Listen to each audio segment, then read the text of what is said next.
এসো বাংলা ব্যাকরণ শিখি চ্যানেলে তোমাদের সবাইকে স্বাগত। আশা করি তোমরা সবাই ভালো আছো। তো আজকে তোমাদের পড়াবো নবম শ্রেণীর ক্লাস 9-এর কলিঙ্গ দেশে মুকুন্দ চক্রবর্তীর লেখা কলিঙ্গ দেশে ঝড় বৃষ্টি। তো কবিতাটি শুরু করার আগে বলি যে কবিতাটির থেকে কোন প্রশ্ন হতে পারে, কেমন প্রশ্ন হতে পারে, কোনগুলো বেশি, লাইনগুলো বেশি ইম্পর্টেন্ট, তো সবগুলোই বলবো এবং লাইন ধরে প্রত্যেকটি লাইনের অর্থগুলো বলবো। তো ভিডিওটি একটু বড় হবে, তোমরা স্কিপ না করে পুরো ভিডিওটি কিন্তু দেখতে থাকো। ক্লাস 8 পর্যন্ত তোমাদের ছিল অনুশীলনী প্রশ্ন ছিল, অনুশীলনী প্রশ্নগুলো তোমরা পড়তে। 9 থেকে কি হয়েছে যে তোমাদের টেক্সট থেকে কিন্তু কোশ্চেন আসবে, প্রশ্ন। তো তোমাদের প্রথম একটু অসুবিধা হবে, কিন্তু তোমাদের পড়তে পড়তে যখন বুঝে যাবে তখন কোনো অসুবিধা হবে না। তো কবিতাটি শুরু হওয়ার আগে কবিতাটি সম্পর্কে পূর্ব কথা সম্পর্কে কিছু বলে নিই, তারপর কবিতাটি লাইন বাই লাইন তোমাদের শুরু করছি।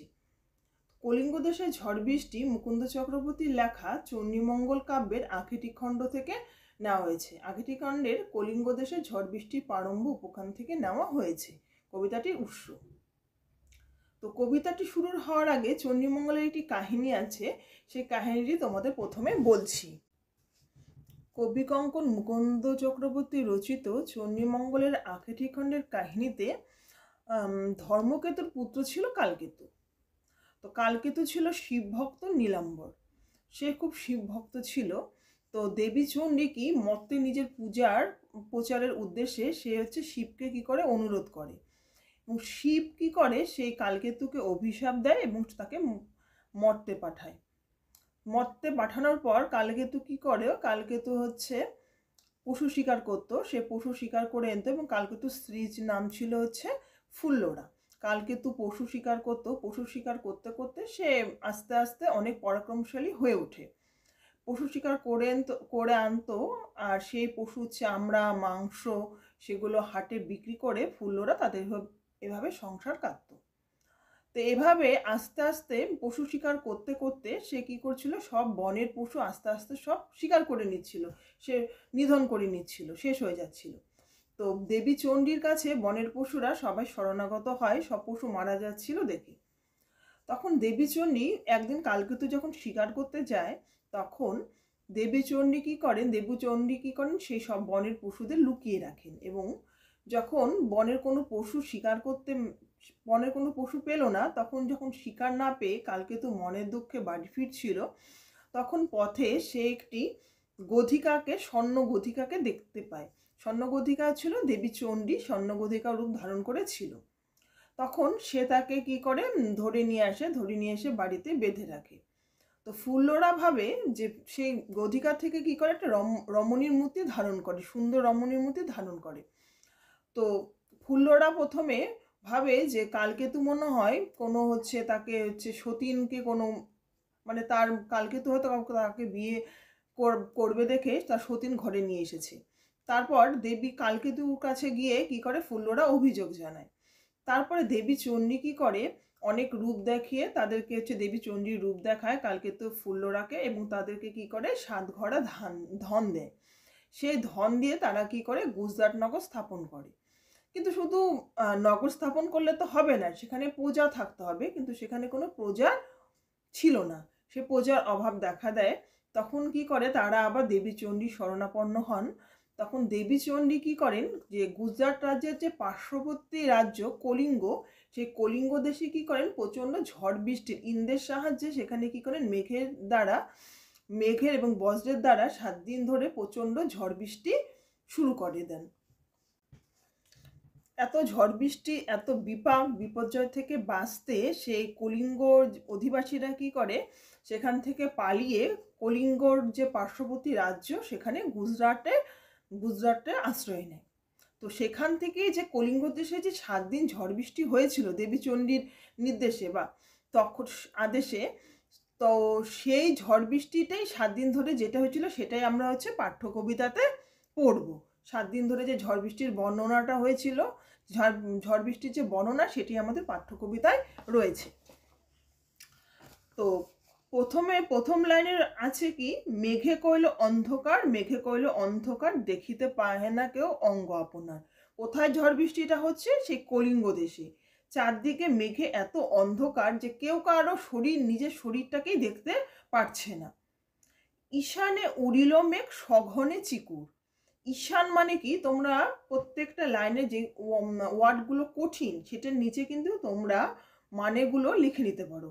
ঈশান মানে উত্তর পূর্ব কোণ। উত্তর পূর্ব কোণে উড়িল মেঘ সঘনে চিকুর। সঘনে মানে ঘন ঘন। আর চিকুর শব্দের অর্থ চুল হলেও এখানে কিন্তু চিকুর শব্দের অর্থ হচ্ছে বিদ্যুৎ। মানে উত্তর পূর্ব দিকে মেঘ উঠছে, ঘন ঘন কি হচ্ছে, বিদ্যুৎ পড়ছে। উত্তর পবনে মেঘ ডাকে দুরু দুরু। উত্তর দিকে বাতাসে কি হচ্ছে, মেঘ ডাকছে দুরু দুরু করে। নিমিষেকে জোরে মেঘ গগন মণ্ডলে। নিমিষকে মানে মুহূর্তের মধ্যে জোরে ছড়িয়ে পড়ে মেঘ হচ্ছে চারদিকে, গোটা মেঘ জুড়ে, আকাশ জুড়ে কি হয়, মেঘটা ছড়িয়ে পড়ে। চারি মেঘে বরিশে মুষলধারে জল। চারদিকে চারটা মেঘ রয়েছে, সেই মেঘটার নাম হচ্ছে, মেঘে কি হচ্ছে, মুষলধারে জল পড়ছে। এই চারি মেঘ কে কে, চারটা মেঘের নাম কি? চারটা মেঘের নাম হচ্ছে পুষ্কর, সংবর্ত, আবর্ত এবং দ্রোণ।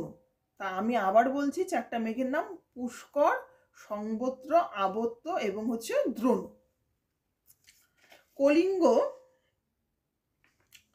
কলিঙ্গে উড়িয়া মেঘ ডাকে উচ্চনাথ। কলিঙ্গতে গোটা মেঘটা একদম উঁচু জোরে ডাকছে। প্রলয় গনিয়া প্রজা ভাবয়ে বিষাদ। প্রলয় মানে কি, এই কলিঙ্গ দেশের কলিঙ্গ দেশের অধিবাসীরা ভাবছে যে হয় এই মনে হয় পৃথিবীটা কি হবে, ধ্বংস হয়ে যাবে, প্রলয় আসবে নেমে। সেজন্য প্রজারা এখানে কি করছে, ভাবয়ে বিষাদ। তো এটা নিচে আন্ডারলাইন করে নাও যে প্রলয় গনিয়া প্রজা ভাবয়ে বিষাদ। এখান থেকে প্রশ্ন আসে যে প্রজাদের বিষাদের কারণ কি। তাহলে উত্তরটা আমাদের এভাবে লিখতে হবে যে কলিঙ্গ দেশে এত মেঘে অন্ধকার হয়েছে, কেউ কারো অঙ্গ দেখতে পারছে না। উত্তর পূর্ব কোণে মেঘ ডাকছে, চারদিকে গোটা মেঘ আকাশ জুড়ে হচ্ছে ছেয়ে গেছে। চারটা মেঘের মুষলধারে জল পড়ছে, মানে বৃষ্টি হচ্ছে। মেঘ উচ্চনাদে মানে উচ্চস্বরে ডাকছে। এসব ভেবে কলিঙ্গর অধিবাসীরা ভেবেছে যে এখন কোনো মনে হয় পৃথিবী ধ্বংস হয়ে যাবে বা কলিঙ্গ ধ্বংস হয়ে যাবে। সেটা ভেবে প্রজাদের বিষাদ মানে দুঃখ, প্রজাদের বিষাদের কারণ, এভাবে আমাদের লিখতে হবে। তারপরের লাইনটা দেখো, বলছে হুর হুর দূর দূর বহে ঘন ঝড়, বিপাকে ভবন ছাড়ি প্রজা দিল রড। রড শব্দের অর্থ হচ্ছে পালানো। মানে ঝড়টা বইছে কিভাবে, হুড় হুড় দুরমুর করে সব ভেঙে দিচ্ছে, মনে করে ঝড় হচ্ছে। বিপাকে বিপদে পড়ে প্রজারা মানে কোথায় যাবে বুঝতে পারছে না, তারা কি করছে, প্রজারা সবাই দৌড়ে পালিয়েছে। ধুলে আচ্ছাদিত হইল যে ছিল হরিত। হরিত মানে সবুজ বর্ণ। যেটা মনে করো মানে মাঠে যে শস্য টস্য ছিল বা যেসব গাছপালা ছিল সব চারদিকে ঝড় হচ্ছে, সেজন্য কি হচ্ছে, সব হচ্ছে ধুলায় আচ্ছন্ন হয়ে গেছে। উল্টায় পড়ে শস্য প্রজা চমকিত। যেসব শস্য উঠানো ছিল সেইগুলো কি হয়, শস্যগুলো হচ্ছে পড়ে যায়, তা দেখে প্রজারা চমকে যায়। চারি মেঘে জল দেয় অষ্টগজরাজ। চারটা মেঘে জল দিচ্ছে কি, অষ্টগজরাজ। অষ্টগজরাজকে 8 দিকের রক্ষাকর্তা হচ্ছে 8টি গজ। এই অষ্টগজরাজগুলোর নামগুলো কি কি, ঐরাবত, পুণ্ডরিক, বামন, কুমুদ, অঞ্জন, পুষ্পদন্ত, সার্বভৌম, সুপ্রতীক। তোমাদের আমি পরে 8টা মেঘের নাম আমি লিখে দেব।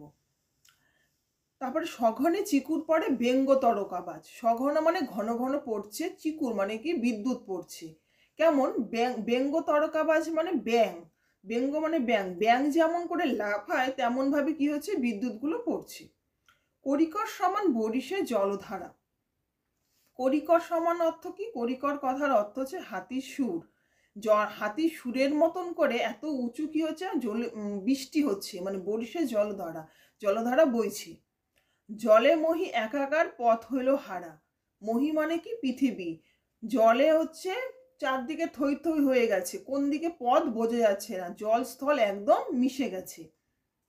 ঘন ঘন শুনি চারি মেঘের গর্জন, মানে একটু পরপরই হচ্ছে কি মেঘের গর্জন শোনা যাচ্ছে। কারো কথা শুনিতে না পায় কোনো জন, কেউ কারো কথা শুনতে পারছে না। পরিচ্ছন্ন নাহি দিবস রজনী, মানে এখন সন্ধ্যা না এখন রাত, মানে একদম পরিচ্ছন্ন নয়, বোঝা যাচ্ছে না দিন না রাত। পরিচ্ছন্ন নাহি দিবস রজনী, চারদিকে এত অন্ধকার, দিন কি রাত বোঝা যাচ্ছে না। কলিঙ্গ সোঙরে সকল লোক যে জৈমিনী। সোঙরে শব্দের অর্থ কি? সোঙরে শব্দের অর্থ হচ্ছে স্মরণ করে। সকল লোক যে জৈমিনী, জৈমিনী একজন হচ্ছে ঋষি, বজ্র নিবারক সে করতে পারে। মীমাংসা দর্শনে রয়েছে। মানে কি, আমরা কোনো বিপদ হলে কি করি? হে ভগবান বাঁচাও। যে ভগবানের পূজা করে সে ভগবানকে ডাকে। তো কলিঙ্গ অধিবাসীরাও ভেবেছিল যে বিপদ থেকে রক্ষা করতে পারে একজন জৈমিনী ঋষি। সেজন্য সকল লোক কী করছিল, এই বিদ্যুৎ বন্ধ করার জন্য, এই বজ্র বিদ্যুৎ বন্ধ করার জন্য সকল লোক কী করছিল, জৈমিনী ঋষিকে স্মরণ করছিল। হুড় হুড় দূর দূর শুনি ঝন ঝন, না পায় দেখিতে কহ রবির কিরণ। মানে ঝড় হচ্ছে হুড় হুড় করে, দূর দূর করে একদম। কয়েকদিন ধরে কলিঙ্গদের মানে সূর্য ওঠেই না, রবির কিরণ মানে সূর্যের আলো সেখানে প্রবেশ করেই না, কেউ রবির কিরণ দেখতে পায় না। গর্তচারী ভুজঙ্গ ভাসিয়া জলে বলে ভুলে জলে, নাহিস্থানী জলস্থল কলিঙ্গ মণ্ডলে। গর্ত থেকে, গর্তের মধ্যে কি থাকে, সাপ কি করছে, গর্তের মধ্যে থাকে, সেই গর্তটা জলে ভরে গেছে, সেই জন্য সেই সাপ কি করছে, জলের উপর দিয়ে ভেসে বেড়াচ্ছে। বলছে কোথায় স্থল কোথায় জল কিছুই বোঝা যাচ্ছে না, এমন অবস্থা। নিরবধি 7 দিন বৃষ্টি নিরন্তর। নিরবধি মানে বৃষ্টি নিরন্তর, বলছে কোনো অন্তর নেই। 7 দিন ধরে কন্টিনিউয়াসলি হচ্ছে, সেখানে হচ্ছে বৃষ্টি হয়েই যাচ্ছে এরকম। আছুক শস্যের কার্য হেজ্জা গেল ঘর। মানে যেসব শস্য উঠানো ছিল, মানে কিছুতে খামারেতে বা কোথাও তো শস্য, মানে যারা হচ্ছে চাষি তাদের তো শস্য উঠানো থাকে, যেসব শস্য আর কি উঠানো ছিল সেগুলো কি হলো, হেজ্জা মানে ভিজে নষ্ট হয়ে গেল সেসব। মেঝাতে পরেশীল বিদ্রায় চাল, ভাদ্রপদ মাসে যেন পড়ে থাকা তাল। ভাদ্র মাসে তাল যেমন টপ টপ করে পড়তেই থাকে, তেমন কি হয়েছে, এই কলিঙ্গ দেশে কি হচ্ছে, ঝড় মানে শিল পড়ছে, শিল হচ্ছে টিনের চাল ভেদ করে একদম টপ টপ করে পড়ে যাচ্ছে, মেঝে ভেদ করে শিল পড়েই চলছে। চণ্ডীর আদেশে পান বীর হনুমান, মঠ অট্টালিকা ভাঙি করে খান খান। আমরা সব কি বলি যে পবনপুত্র হনুমান, হনুমানকে পবনপুত্র বলা হয়। তো চারদিকে এমন ঝড় হচ্ছে, ঝড়ে মঠ অট্টালিকা বাড়ি ঘর যা ছিল সব ভেঙে যাচ্ছে। মনে হচ্ছে যে হনুমান কি করছেন, সেই হচ্ছে চণ্ডীর আদেশে সে মঠ অট্টালিকা সবকিছু যেন ভেঙে ফেলছে। চারদিকে বহে ঢেউ বিশাল পর্বত, নদীর জলগুলো থেকে এত জল বৃষ্টি হচ্ছে যে পর্বতের মতন বিশাল মনে হচ্ছে ঢেউগুলো। উঠে পড়ে ঘরগুলো করে দলমল, চণ্ডীর আদেশে ধায় নদ নদীগণ, অম্বিকা মঙ্গল গান শ্রীকবি কঙ্কন। নদীগুলো কি, ঘরগুলো জলের মধ্যে ডলমল করছিল, দেবীর চণ্ডীর আদেশে নদ নদীগুলো প্রবল স্রোত নিয়ে বয়ে চলছে। অম্বিকা মঙ্গল গান শ্রী কবি কঙ্কন। অম্বিকা মঙ্গল গান শ্রী কবি কঙ্কন। শ্রী কবি কঙ্কনকে, শ্রী কবি কঙ্কন মুকুন্দ চক্রবর্তী তার অম্বিকা মঙ্গল যে কাব্য, সেখানে গান আকারে সেই হচ্ছে কলিঙ্গ দেশে যে ঝড় বৃষ্টির যে বিপর্যয় হয়েছিল, সেই বিপর্যয়টি গান আকারে বর্ণনা করেছেন। তো অম্বিকা মঙ্গল গান শ্রী কবি কঙ্কন, শ্রী কবি কঙ্কনকে মুকুন্দ চক্রবর্তী মধ্যযুগের কবি। আর মধ্যযুগের কবিদের একটা বৈশিষ্ট্য ছিল তখনকার, তারা যে কাব্য বা কবিতা লিখত, কাব্য বা কবিতাতে নিজের নামটা কোনোভাবে উল্লেখ করত, এটাকে বলা হয় ভণিতা। এই প্রশ্নটাও তোমাদের হতে পারে যে ভণিতা কি। মধ্যযুগের কবিদের একটা কাব্যের বৈশিষ্ট্য ছিল, তাদের কাব্যে বা কবিতায় নিজের নামটা কোনোভাবে তারা হচ্ছে উল্লেখ করত, একে বলা হয়েছে ভণিতা। তো 4টা মেঘের নাম আমি তোমাদেরকে লিখে দিচ্ছি, এবং 8টা হচ্ছে 8টা গজের নাম তোমাদেরকে আমি লিখে দিচ্ছি, তোমরা দেখো। 4টি মেঘ, সম্বর্ত, আবর্ত, দৌর্ণ ও পুষ্কর, 4টা মেঘের নাম। আর অষ্টগজরাজ তোমাদের বলেছিলাম 8টা 8 দিকে রক্ষাকর্তা, ঐরাবত, পুণ্ডরিক, বামন, কুমুদ, অঞ্জন, পুষ্পদন্ত, সর্বভৌম ও সুপ্রতীক। তো আশা করি তোমরা ভিডিওটি বুঝতে পেরেছো। কবিতাটি প্রত্যেকটা লাইন ভালো করে পড়বে, যে কলিঙ্গ দেশে যে 7 দিন ঝড় বৃষ্টি হয়েছিল সেই 7 দিনের ঝড় বৃষ্টির বর্ণনাটা যদি তোমরা ভালো মতন লিখতে পারো তাহলে আশা করি সব প্রশ্নের উত্তর তোমরা পারবে। তো তোমাদের যদি কোনো বুঝতে অসুবিধা হয় তোমরা কমেন্ট করে অবশ্যই জানিও। এরকমভাবে প্রত্যেকটা ক্লাসের টেক্সট আস্তে আস্তে দেবো, কয়দিন পরপরই দেবো। তো তোমাদের ভিডিওটি ভালো লাগলে অবশ্যই লাইক ও সাবস্ক্রাইব করো। তো ভিডিওটি এখানে শেষ করলাম, ধন্যবাদ।